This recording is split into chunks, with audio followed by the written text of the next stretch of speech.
And we're back with another one. This one's actually a follow-up to the tutorial I did just the other day on gradients for skies, natural skies, maybe from a photograph. And I want to show you a development that's currently going on.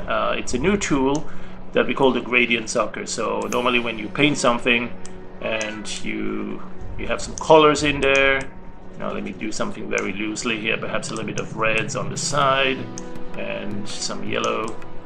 Right, let's go blur this up. Let's go to filter, blur, Gaussian blur, and blur it up really big. Okay, so we have some colors here, and let's say we want to grab some of these colors into a gradient. So there's this new tool that, in fact, we'll first take a look at the gradients to see what it looks like right now. There's all sorts of presets of gradients, but we're going to go into the sweep editor, and with the sweep editor we can see what the current gradient looks like.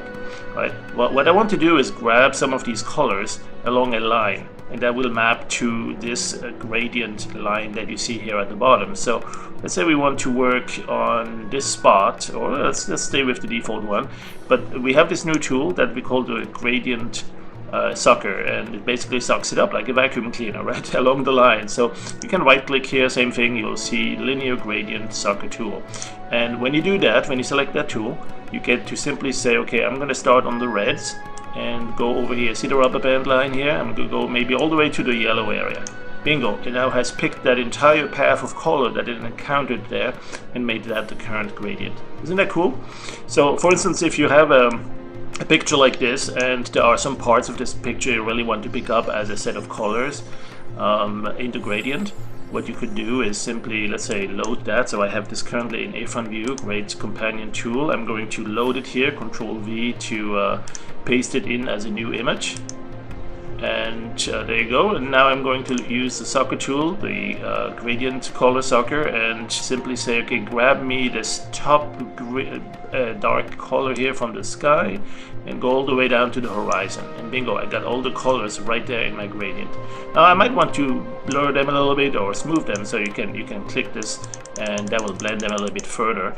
And that's really useful if you have a lot of noise in your picture, or if you pick only a very small portion. Let's say, for instance, if I go through the cactus area here and I select the colors going from here to here, right?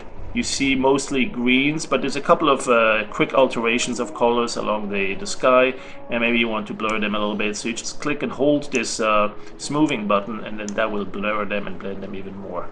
So that's a great way to work with the gradient that you can then use for other things. Let's say, for instance, if you do the filled rectangle and you set the fill mode in the fill settings to use the gradient, maybe in a vertical way. So then now you can do a vertical gradient that's filled exactly with that. And that's that. That's the quick view. It's not released yet. This is currently under development. It's called the Gradient Sucker, and you'll see this one under the collection of other linear tools, where we also have the selection fader and lens flares, lightning, and other great stuff. So stay tuned for more. I'm sure this is a tool that you'll love to use, and you'll see it very powerful as an add-on to a future release and update to Project Dog Waffle. Thanks for watching.